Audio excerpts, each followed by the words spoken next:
पिनाक की कथा। दूसरे दिन प्रातःकाल राजा जनक से महर्षि विश्वामित्र ने कहा, हे राजन, दशरथ के इन दोनों कुमारों की इच्छा पिनाक नामक धनुष को देखने की है, अतः आप इनकी इच्छा पूर्ण करने की व्यवस्था कर दीजिए। राजा जनक के कुछ कहने से पूर्व ही राम ने कहा, हे नरश्रेष्ठ, पहले आप हमें पिनाक का वृतांत सुनाइए। हमने सुना है कि पिनाक शंकर जी का प्रिय धनुष है। शिव जी के पास से यह आपके पास कैसे आया? इस पर मिथिलापति जनक बोले, हे राम, एक बार प्रजापति दक्ष ने एक बड़ा विशाल यज्ञ किया। दक्ष जी शंकर जी के ससुर थे। अपने जामाता से अप्रसन्नता के कारण उन्होंने उस यज्ञ में न तो शिव जी को आमंत्रित किया और न ही अपनी पुत्री सती को। पति के समझाने बुझाने की परवाह न करके सती अपने पिता के यहाँ यज्ञ में पहुँच गईं। वहाँ सती का बहुत अपमान हुआ। सती ने देखा कि देवताओं के लिए यज्ञ का जो भाग निकाला गया था उसमें शिव जी का भाग था ही नहीं।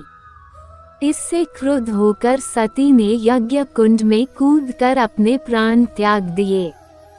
महादेव जी के गणों ने, जो सती के साथ राजा दक्ष के यहाँ आए थे, लौटकर महादेव जी को सारा वृतांत बताया। सती की मृत्यु की सूचना पाकर महादेव जी बड़े क्रुद्ध हुए। उन्होंने राजा दक्ष की यज्ञ भूमि में जाकर उस यज्ञ को नष्ट कर डाला। फिर वे अपना पिनाक नामक धनुष चढ़ाकर देवताओं को मारने के लिए अग्रसर हुए, क्योंकि देवताओं ने उस यज्ञ का भाग महादेव जी को नहीं दिया था। महादेव जी का ये रौद्र रूप देखकर सारे देवता बहुत भयभीत हुए। देवताओं ने अनुनय विनय करके महादेव जी का क्रोध शांत कराया। क्रोध शांत होने पर महादेव जी ने पिनाक को देवताओं को दे दिया और कैलाश पर्वत पर लौट गए। देवताओं ने उस धनुष को हमारे पूर्व पुरुष देवरात को दे दिया। तभी से वह धनुष हमारे यहाँ रखा है। हमारे पूर्वजों का स्मृति चिन्ह होने के कारण हम इस धनुष की देखभाल सम्मान के साथ करते आ रहे हैं। इसी बीच एक बार हमारे राज्य में अनावृष्टि के कारण सूखा पड़ गया, जिससे प्रजाजनों को भयंकर कष्ट का सामना करना पड़ा।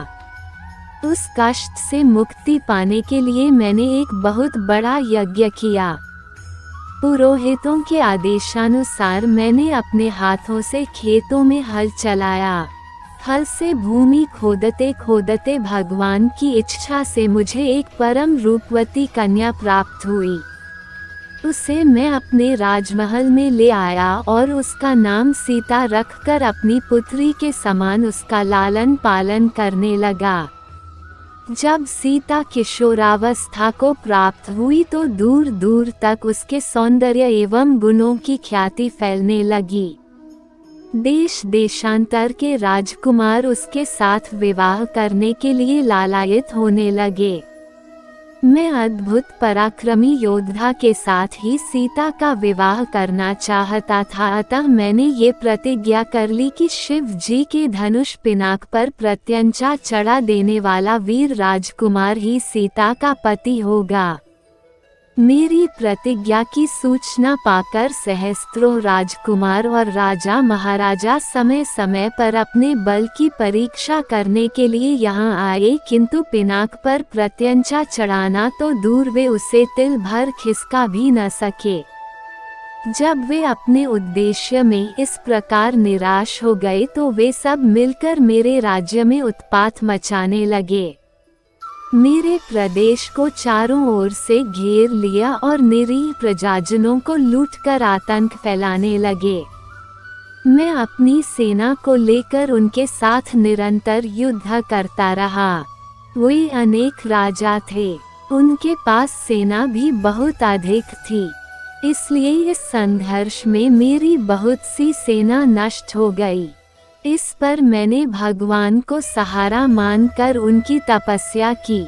मेरी तपस्या से प्रसन्न होकर भगवान ने मुझे देवताओं की चतुरंगिनी सेना प्रदान की।